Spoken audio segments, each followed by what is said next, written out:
So this week we're in the hot seat. It's question and answer time. Are you ready for this? My butt's on fire. Oh. Is it real? Should we keep going?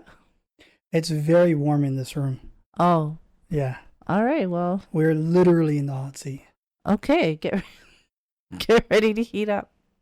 Assalamu alaikum and welcome to the Muslim Marriage Podcast, where we show you how to find and build a healthy marriage as a Muslim. I'm Zara Hassan. And I'm AJ, and we've been married for 3.5 years. If you like our videos, please comment and subscribe. Ask your questions below, and you may feature in one of our episodes. Actually, it might be this episode. Because this episode is... Question and answer. Question and answer. Okay, so I spent some time, and I have dug through all the previous emails, all of the Discord messages, all of the Reddit questions, etc., all of them. And I've made a list of 1, 2, 3, 4, 5, 6 questions. It's beautiful. Yeah. 6 people. No, it's not. These are the 6 that are the most common. We have them in our basement. Okay. These are the 6 that are the most common, and that I felt like would be okay for us to share on the podcast. Mm-hmm. You, for the record, have no idea what they are. And I don't, yeah. We're just gonna jump right in. Are you ready? I was only tasked with catching them, not interrogating them. That's your job. They're still in the basement, guys. I'm not gonna drop this joke. There's gonna be so many jokes that honestly my mind just flashes forward to a courtroom. And me just telling the judge, Your Honor, he was joking. I thought he was joking. We don't even have a basement. Okay. All right. So first question, you ready? Yeah. It asks, do you ever fight? Is it a person? Was it a guy or a girl that asked that question? Most of the people are asking questions are women. Because the way you phrased it was like, it asks. Oh, did I say that? Yeah. Oh, all right. So she asks. Yeah. I just went and compiled just copied and pasted onto a Word document. So You're reading a question that was disembodied. Yes. That makes sense. Yeah, but I can tell you that the overwhelming majority of people who reach out are women. Mm-hmm. There are men who reach out, but it's mostly women. So I'm assuming it's a woman. So she asks, do you ever fight? All the time. All the time? Just constantly. The entire time? Yeah. It would not be existence if it was not fighting. Okay. All right. So a better question is, do you ever not fight? Never. Never? Yeah, never. All right. So the reason why you're smiling is because we were in a technical fight just before this podcast. Mm-hmm. And this one happened to be about the podcast. Yeah. Yeah. And without going into too much detail, let's say that it got pretty heated. Uh-huh. But we came to an agreement. Mm-hmm. So let's talk about how we fixed it. Step number 1, mm-hmm. I was able to make myself a wonderful sandwich of eggs and bologna. Of course. Yes. Mm-hmm. And it was actually really tasty. It was fantastic.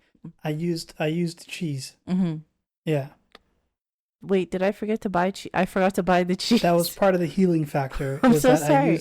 I used the other cheese. The other cheese? Yes, the special cheese. I apologize. I forgot to buy the cheese. I'm just remembering now.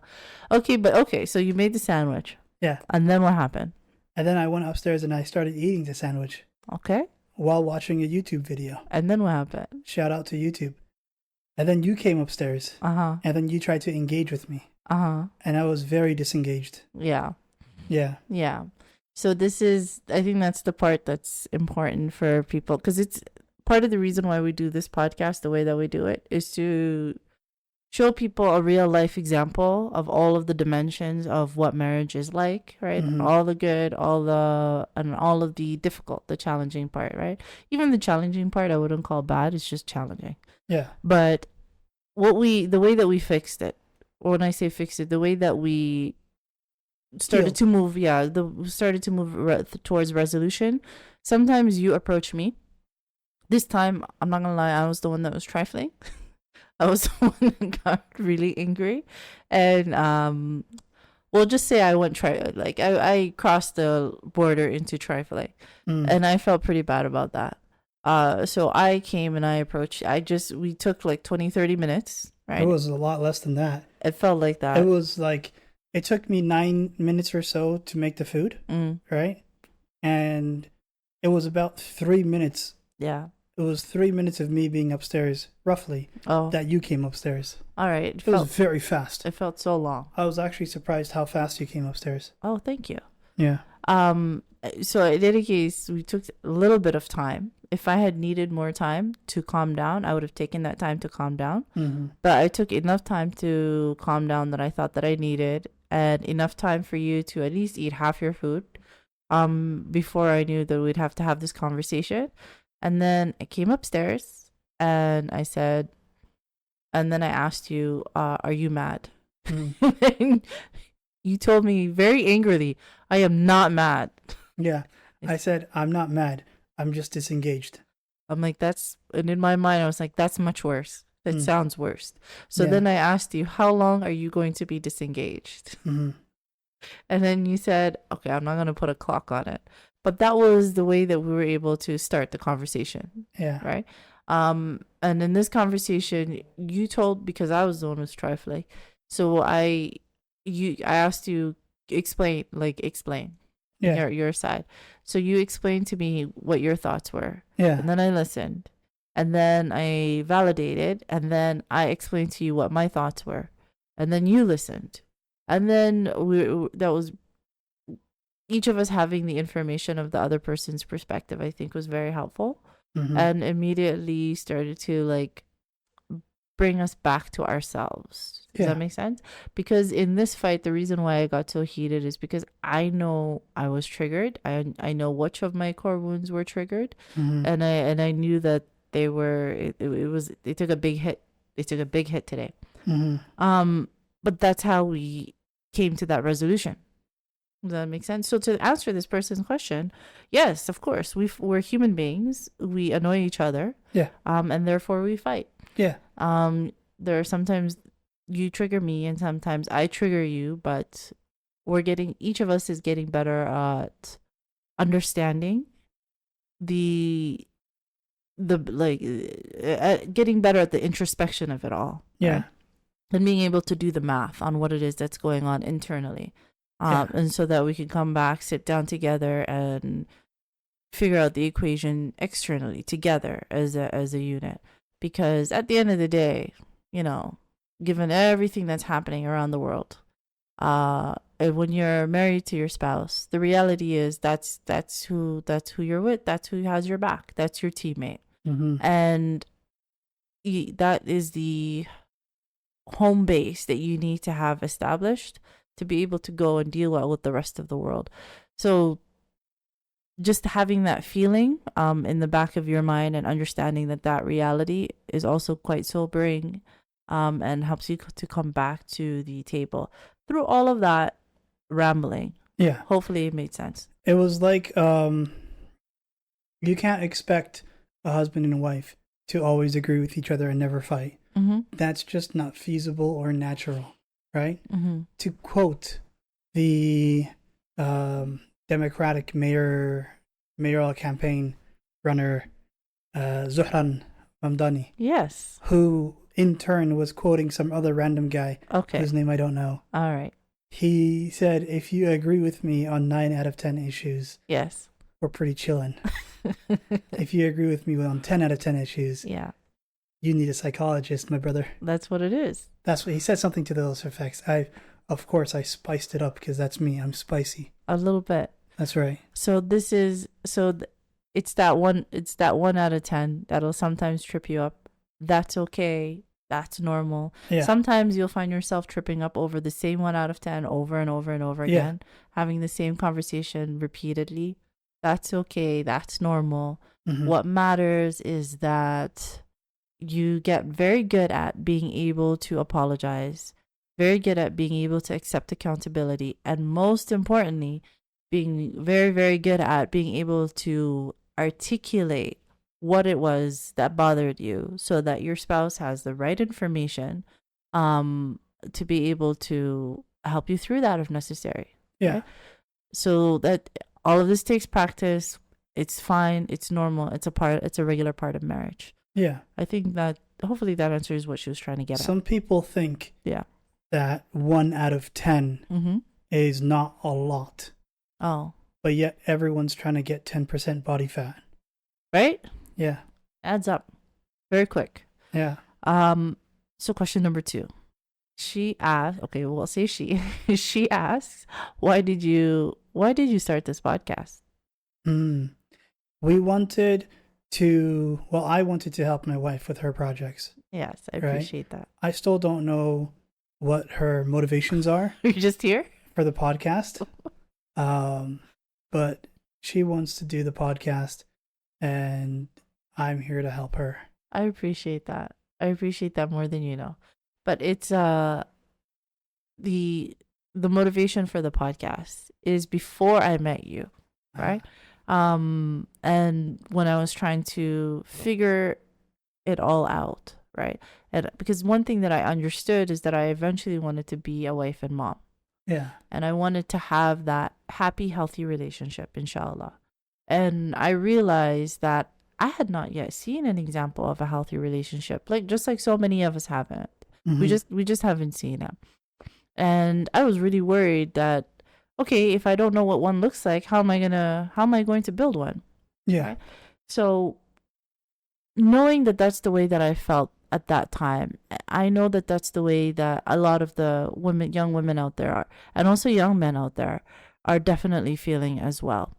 And I promised myself that because I was always interested in the world of relationships, that if I had made it, quote unquote, to the other side, that I would report back the information that I had needed at that time. Does that make sense? Yeah. Yeah. So that's the reason why we started the podcast, is to tell people what we're learning in this process of being married. And because this information, I know I would have found very useful at that time.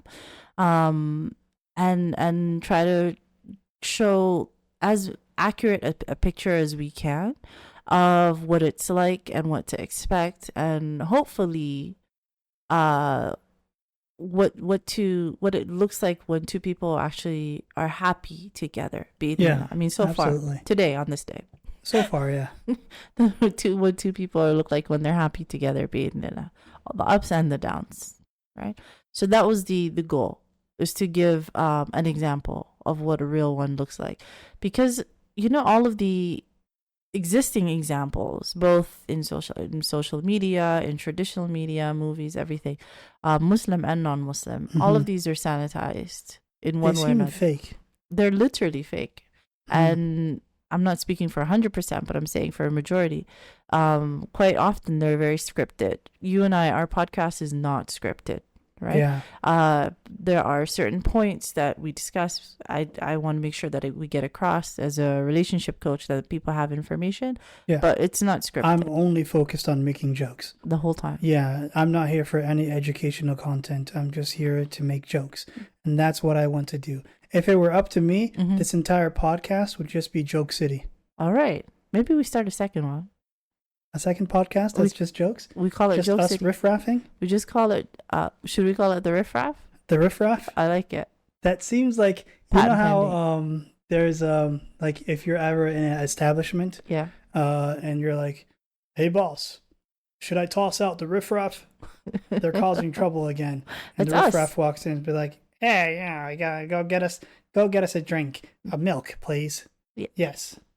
I would order the milk. I like milk. We're milk drinkers. A little, okay. Which is an insult in Skyrim. Is the it? Video game. Is it? I don't know. I think it's got protein in there. You feel full. Alhamdulillah, milk is a blessing. But the riffraff, I like that. Patent pending. Right? We'll table that. Probably already pended. Someone most likely has. Riffraff 2. Well, y'all, if you guys want us to start a channel, it's just us shooting the breeze. Yeah. That's the only thing I promise to shoot. All right. We will consider it. Let us know in the comments, In Shaa Allah. Okay, but so that's the general idea of why we started the podcast. The next question is actually related to that. And she asks, why aren't you on camera? She said, well, it's a longer question, but the summary of the question is, why don't you come on camera? Which is a fair question.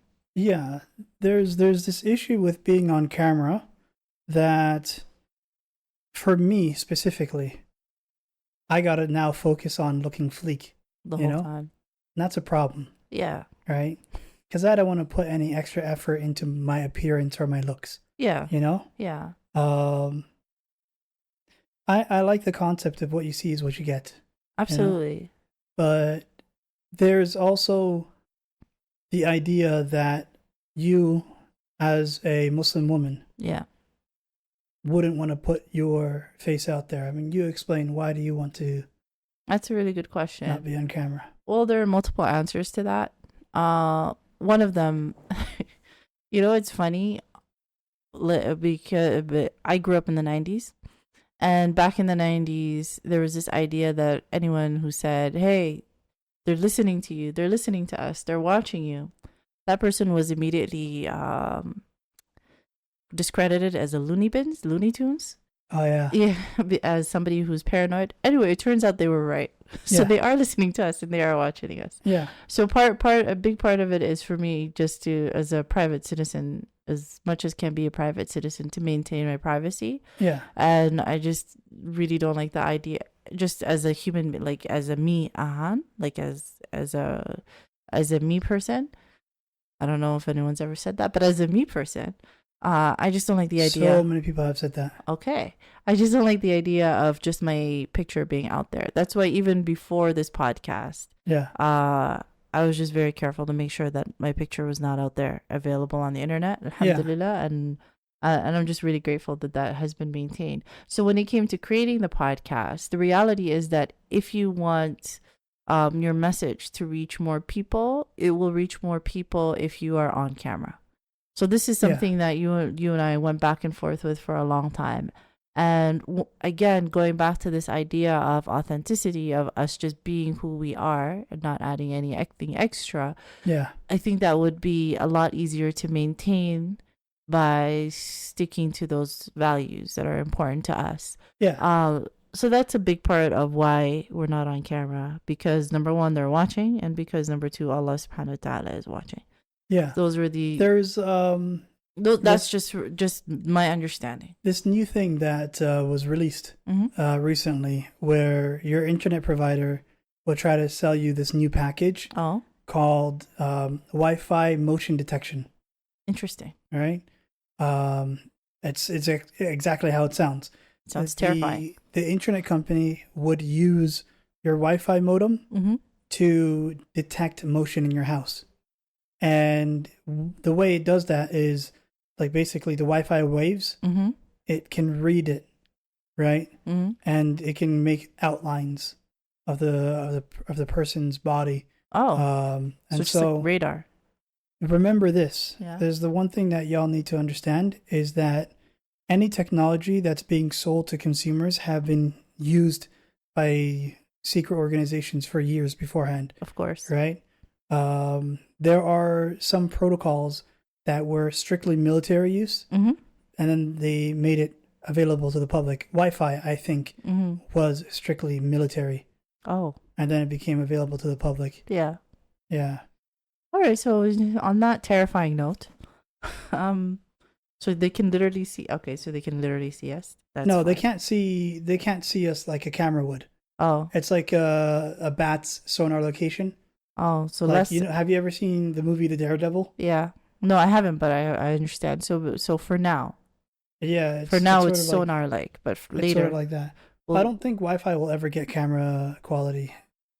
We'll see. We'll see. In Shaa Allah. They would much rather have satellites. They would just strengthen their satellites. You just look at you directly. Right? Yeah. Again, on that very terrifying thought. I could be walking and crossing the street. Yeah. And randomly look up to this guy and say, "Excuse me, I'm walking here." Do you think the older we get, fewer and fewer people get that reference, which is interesting. But this next question, she asked an interesting question. She said, what did your family think about the age gap? Oh, yeah. Okay. So my previous marriage also had an age gap. Oh. Right? That marriage didn't work out very well. Mostly because it had to deal with other reasons. our immaturity with regards to how to handle a relationship, right? We just assumed it would be fairy tale, right from the get go, you know. Yeah. But we didn't have any learning or any knowledge on how to handle confrontations, arguments, dilemmas, and so we would handle them in the way that we would handle it with our siblings, like we both had siblings, right? Yeah. And the way I used to handle arguments with my siblings was, we're going to talk about it until I win. Yeah. You know? Yeah. Because I was always good at arguing. I was always good at debate. Yeah. But she didn't like that, right? Yeah. She would disengage. Yeah. Right? So that's basically where my family then got a negative connotation on age gap. Oh, I right? see. Yeah. Because the first marriage fell through, and they thought a large portion of it had to do with the age gap. The age difference. The age difference. Yeah. And so then when I provided them the information that you are in my life. Yes. Yeah. Yeah. They're like, surprise. They're like, oh, another age gap. You're repeating patterns. Somehow he keeps finding older women. Older women keep finding you, my dear. Yeah. It's creepy. But could be what it is. What would you consider that? Cradle robbing? Okay, I'm not that much older. It's not that much You're older. the one that made the joke. I immediately took it back and regretted it. Hey, I'm walking here. Okay. You came to me.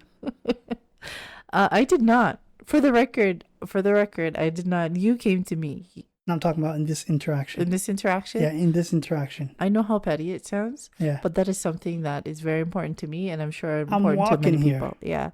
No, it's important to a lot of people. Like, hey, you reached out to me first. This is all your fault. Like 30 years in, this is all your fault. Okay. Yeah. So you're thinking about, you're saying like the initial outreach. Yeah, no, of course I reached out to you. Yeah. Right? Like I was on the app, I saw your face, and I'm like, I like this face. Okay. Let me text this face. Okay. I read the bio. But that means forever on out that I will always have that card available of it. Hey, you knew what this was. You reached out to me. Like, Let me be clear. It's going to be that card. Let me be clear. Yeah. Drug dealers approach their clients, but it's the clients that need the drug dealers more. All right. So, checkmate. Let's move on. Let's move on to the next question. Oh, actually, I didn't answer for my part. What did your family think about the age gap? All right. So for my end, it was a mixed reaction, right? Because for context, you and I were both Somali. Yeah. And there is still this stigma that exists in the Somali community, at least based on my experience, right? This might not be universal. That the stigma between age gap where the woman is older than a man. Yeah. Honestly, even if she's just a year older, it might be an issue in some communities. So there are some family members who were raised several eyebrows and said, "What's going on here? What are you thinking? What's happening?" And I explained to them, I said, he has all these amazing qualities. And also for them, a really big plus was the fact that you had been previously divorced, right? Because the fact that you had been previously divorced helped them understand, and also me to understand that you knew what it was. You knew what marriage was, what the responsibilities that came with it and everything that came with it. And I think that really helped ease a lot of their concerns. So ironically, it was our status of being previously divorced that really made things a lot easier. Yeah. Yeah. That worked in our favor. Yeah. But that was an interesting question she asked. Ironically, yeah. Yes. I think we have a couple more. She asks, what is a relationship coach? That's a question I get a lot and a lot. Like, what is a coach, and how is it different from a counselor, and how is it different from a therapist, and what are your certifications, and et cetera, et cetera? There's two answers. Oh, okay. There's the answer that you're going to give, and there's the answer that I'm going to give. Go ahead. Do you know there's this bus in Toronto that runs up along Kipling? Okay. And people call that the Kipling line. That makes sense. Right? The Kipling bus. There's this road in America called Relationship. And there's this famous coach driver. Oh. He's got 2 horses and he's got his coach. Okay. They call that the relationship coach. Very interesting. So you're right. Your answer is very different from mine. Yeah. Actually, But so not my answer is more correct. a little. It's directly more correct. Yeah, literally more correct. Literally more correct. Okay, so let me give my incorrect answer. The You have my permission. there is a different. So let's talk about what a therapist is or what a counselor is. Counseling is something that requires licensure, based in the location where you're at. So if you're in the United States, it requires state licensure. If you're in Canada, it requires provincial licensure, etc. Sorry, it's a hard word to say. Licensure, right? It's something that you go to school for. Usually, you need at least a master's degree. It takes a couple of years, at least a couple of years. And that's what counseling is. Absolutely. And after all of that, you receive this license and you start counseling people. There's many different types of counselors, but the process is about the same, right? The process of becoming a licensed counselor is about the same. There are other people who do other types of degrees. For example, social workers also have a degree or a license that allows them to also be certified counselors, right? So there's different pathways, and all of them require schooling. All of them require formal exams and formal licensing bodies. Coaching is completely different, right? Coaching is completely different. It is something that I would say it's been around for a few decades now, but it's really picked up in the last decade or so. In the last couple of decades, it started to really enter the mainstream. A coach is somebody who has learned how to accomplish something, right? Either through their own personal experiences, or maybe it's something that they went to school for, or it could be something that they do while at work. Through whatever pathway, they figured out how to do this thing. And what a coach does is now they teach other people to do this thing that they figured out how to do. There are certifications and certifying bodies that exist, but because coaching is still unregulated globally, I don't know any place that regulates coaches. The certifications are not required, right? So when people ask me, well, how do I know if somebody is a legit coach, a real coach, and they know what they're talking about, or if somebody is just, for whatever reason, doesn't know what they're talking about? This is going to require a little bit more of work on your part as the consumer than if you had been seeking out a counselor, right? Because the regulating bodies do all of that work for you by making sure that people are licensed. So because there is no regulating body in the coaching world, you're going to have to do a lot of that legwork yourself. So you're going to do things like ask other people who have been coached by this person, take a look at their website, take a look at their social media, take a look at if they have a podcast, for example, see if you resonate with what it is that they say on the podcast, etc. Most really, really good coaches are going to give you some way of being able to speak, access them, or do a consultation or something where you get a feel for whether or not the two of you are going to be able to work together, if this person can actually help you. So the really good coaches are going to give you some way of being able to do that. I know that for clients who approach me, especially for married clients who are looking for marriage coaching, I always give a free consultation. Sometimes it's half an hour, sometimes it's an hour. It's however much time that we have, where we just sit down and we talk to each other. I see what it is that's going on, and then I see whether or not this is a couple who I can or cannot help. Right, and all that's for free before we move forward with how it is that we're going to work together formally, right? Because I want them to be able to have a chance to see whether or not I'll work for them, because I am not licensed. Does that make sense? Yeah. So that's a way for me to help, at least from my end, bridge that gap, so that the person can see for themselves whether or not this is that I'm somebody that they can work with. So that's what a coach is, right? It's a person who knows how to do a thing, and then they teach that other people how to accomplish that thing. Personally, I am not certified because I've been doing this for a very long time. Well, 2018 feels like a very long time. I've coached a lot of people, alhamdulillah. up to this date, and so far I haven't found it necessary. Maybe in the future, right? There are some methods that I would like to go and become specifically certified in. There's the Gottman method. I really enjoy Dr. Gottman's work, and I resonate a lot with his ideas, and honestly I use some of them in my own coaching practice anyway, so that's something that I might pursue in the future. But that I just teach based on what it is that I've seen from people in the past, based on what I've seen from my own marriage, and based on what I've learned from everything I've read. So would you say that a counselor is theory and a coach is practice? That's too broad a brush. Okay, I know what you're saying, let's but that narrow makes sense. it down then. Yeah. Would you say that a coach is someone who teaches you the theory of fishing and how to identify certain fish, and how to perfectly memorize what type of bait or lure or fishing rod to use to catch a specific fish, versus a coach who takes you out into the water and helps you find out how to catch those fish in real time?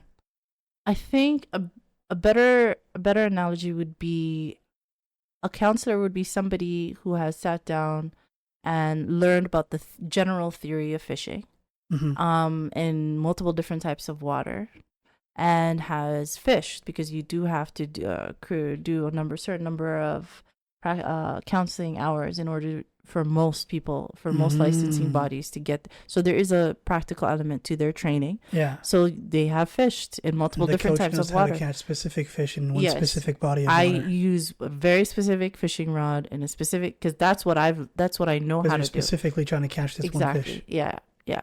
So over time, with more experience, I learned to use different fishing rods, right? I learned to catch different types of fish, but still my scope is going to be narrower than a counselor or a therapist. And one of the things that I always it's important to say is that I have nothing but respect for counselors and therapists, and the best counselors and therapists also have nothing but respect for coaches who know what they're doing, right? And I think that the two complement each other, and it's just really a matter of finding who is it that works for you, right? Who is it that helps you accomplish this specific thing that you're trying to accomplish. But yeah, so hopefully that gives some an idea of what it is. Yeah? Yeah, that's always a really good question. I know there's confusion about that. Okay, so this question asks, what's something that annoys you about each other? So these questions I'm summarizing, like I'm distilling down. Oh yeah, absolutely. From multiple questions, but basically they're asking what's something that annoys you about each other. Would you like to go first? Yeah. Okay, so do you remember the episode of The Office? Okay. Where Michael Scott is talking about, by the way, what was the question? Yeah. What is something that annoys you about each other? Okay. Yeah. Well, do you remember that episode from Michael Scott where he says, when someone tells me that they don't like The Office, right? They say, I tell them, why are you the way that you are? Oh, honestly, every time I try to do something fun or exciting, you make it not that way. I hate so much about the things that you choose to be. That's not how I feel. Oh, right? Okay, good. That's not how I feel. All right. But there are times that I'll try to do something like woodworking. Oh, right. Like I'll express interest in woodworking. Yeah. And you immediately find out the dangers of woodworking. Yeah. And you're like, no, that's awful for you. You're going to die that way. Yeah. And then I'm like, okay, sure. Well, then I'll go be a carpenter. Yeah. And then you immediately find out what's dangerous about that. Yeah. I say, hey, I'm going to go driving to the store to get something like to eat. That one time that we bought pizza, right? Yeah. And they forgot to give us the pizza dip. Yeah. And I said, I'm just going to go back to the store and get the pizza dip. Yeah. And you said, no, it's nighttime. Yeah. It's too dangerous to drive. And I'm like, I'm a full-grown man. I've been driving for 17 years before I met you. Yeah. You know, and I've only gotten into like 10 collisions max. That's it. You know, No big deal. but I'm still here and I'm still kicking. And then you said, no, it's not your driving that I worry about. It's other people's driving. Yeah. And then that's when I said, well, you don't have to worry about other people's driving because I'm so amazing with my reaction speed that I can dodge those other people. Yeah. Right? Yeah. Like I have bullet time. Yeah. Reaction speed. Mm-hmm. Test it out. Try to hit me. Okay. Too slow. Okay. See what I'm talking about? It's clear. Yeah. It's crystal clear. So your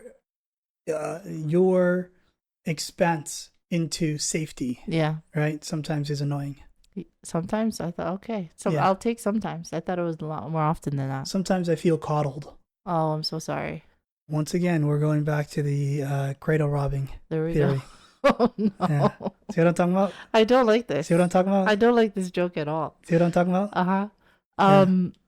All right, let me just shake that off.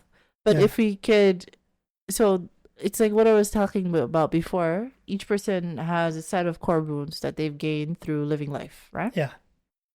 One core wound that I have that I know a lot, it's very common. I see it all the time. Other people share the same core wound. But one that I have is around safety and security.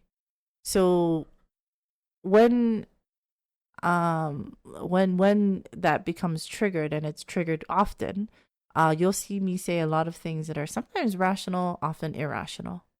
And I remember that I explained this to you when we first got married. I said, I'm just gonna need you to give me some leeway to be a little bit irrational, because I cannot tell you how much anxiety I feel that something bad is going to happen.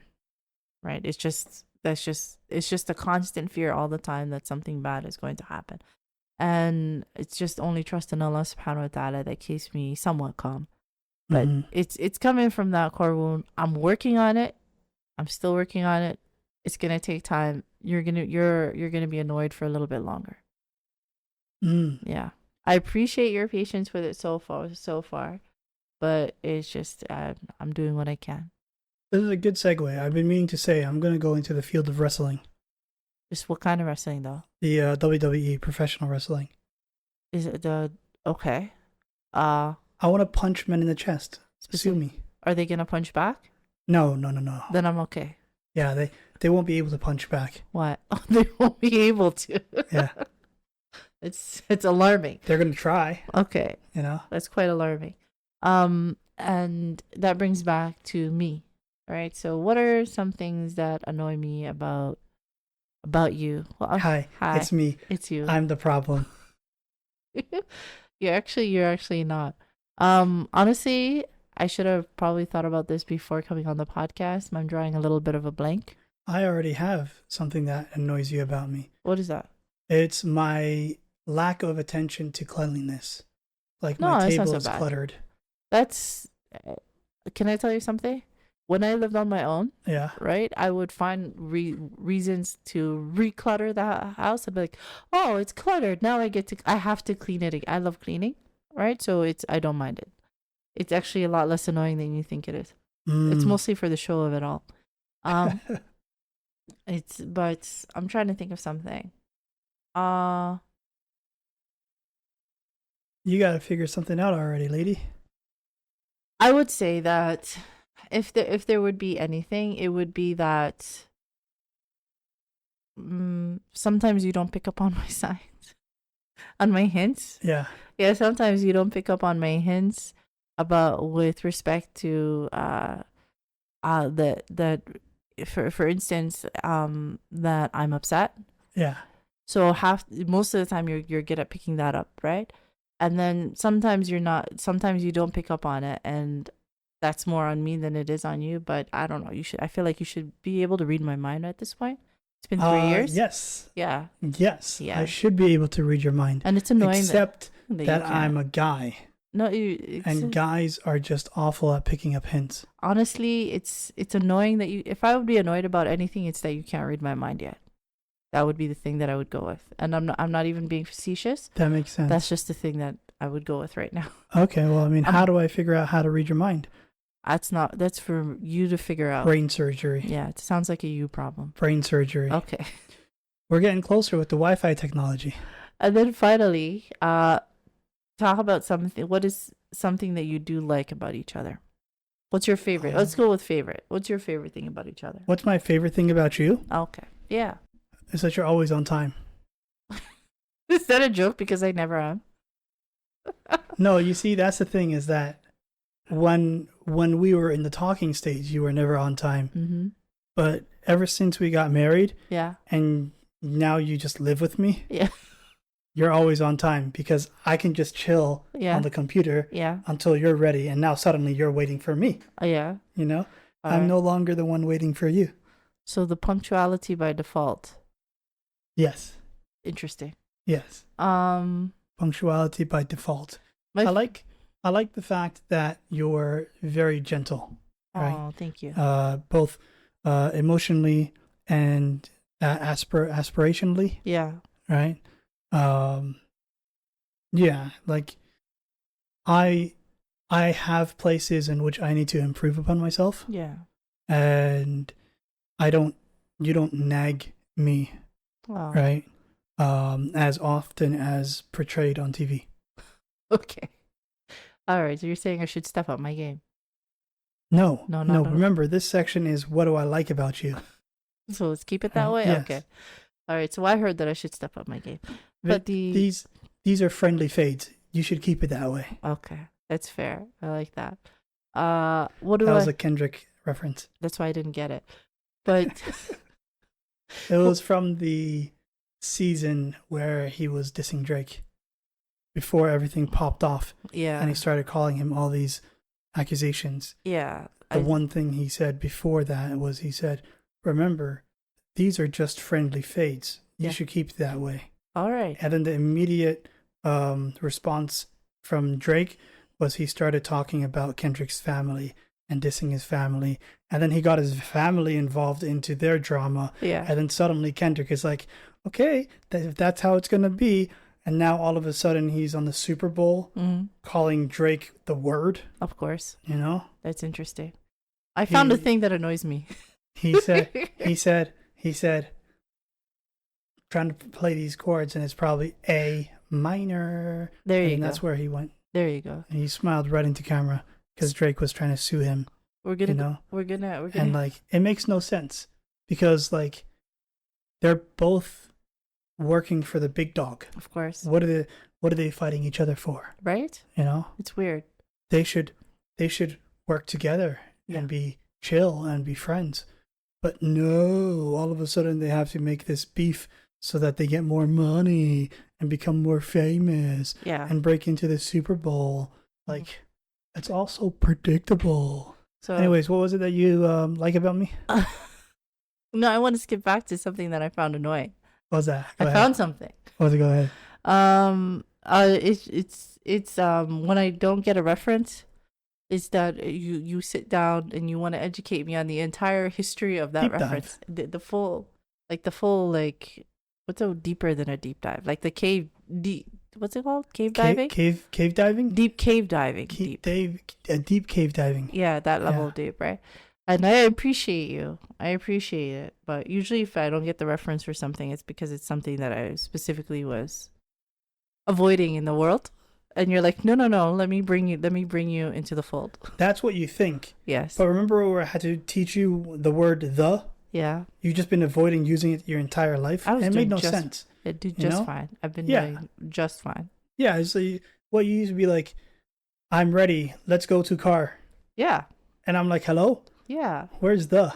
Sometimes small words do trick.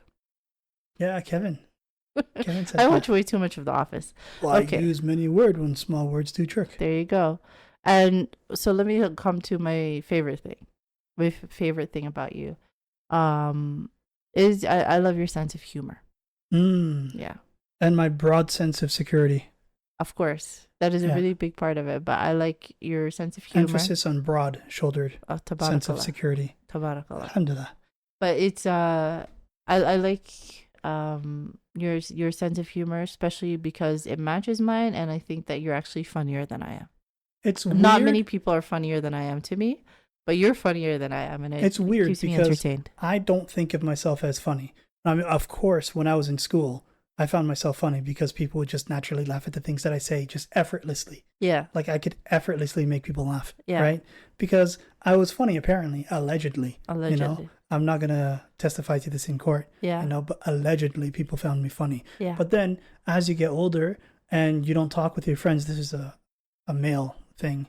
I guess it's a woman thing now because COVID, right, forced y'all to separate, Okay. which I found that tragic for the female species, just generally. Okay. The fact that y'all were forced to separate by COVID. Mm-hmm. Y'all used to call each other girlfriend and not. Am I going on a tangent? Let me get back into the I used to be so funny. Okay. Back before I stopped having friends. Oh. And that was that was a choice. Yeah. Right? It was a choice for men to not have friends. Like, we have friends in high school, Mm-hmm. but I still see them as my friends. Yeah. Even though I don't talk to them very often, they're still my friends. They're as much my friends as.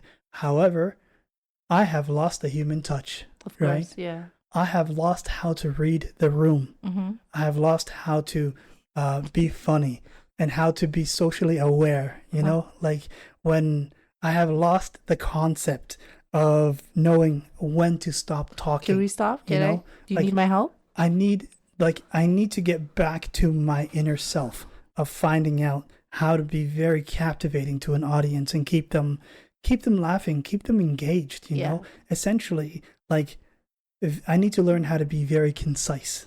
A little bit. Yeah. Yeah. I'm so glad you're working on it. It's amazing because I tried that speech when, like, five years ago. Yeah. It was 3 hours long. But it's progress. Progress. So the other thing that I really like is the fact that you're patient. Yeah. That you're very patient with me, Jazaa K'Allah, and I appreciate that. But we were patient with each other, but I appreciate that you're patient with me. Right? Because one of the things that it's important to understand is there's this idea that you shouldn't go get married, or you shouldn't get into that you shouldn't get into that forever relationship until after you've reached a certain level, some point of healing, right? Healing realistically is lifelong journey, right? Anyone who tells you otherwise is selling something. It's something that you're going to be working on your pretty much your whole life. Mm-hmm. There is no magical spot. There is no random Tuesday you're going to be like, close the book, I'm done, I'm healed, I'm ready, good to go. That's not there. It's just a matter of understanding what needs healing to the best of your ability, and then just continuously working on it. And that working on it requires a lot of patience from me, and it requires patience from you, and I appreciate that patience from you. And for not going to go to the Tim Hortons to pick up that packet at the nighttime because of how anxious it made me. Like, it's those little things, they add up, and each time you just say yes to one of my irrational fears, it means a lot to me. I'm doing work on it from my part, but I see what you're doing on your end, and it means a lot. I think those are all the questions. Yeah. There was this one thing. Yeah. When you were explaining the difference between counseling and coaching. Yes. When you first answered that question, it reminded me of Jordan Peterson and the way he normally answers questions. Oh no. Like, there was this one meme that was AI generated. Yeah. I think it was AI generated. I can't really tell. Yeah. And it was a clip of Jordan Peterson saying, "What do you mean do? Yeah. What do you mean you? Yeah. What do you mean believe? Yeah. What do you mean in? Of course. What do you mean God?" Yeah. And that was very deep. Was it? Yeah. All right. It was I'm 14 and this is deep kind of moment. Okay. You know? Very interesting.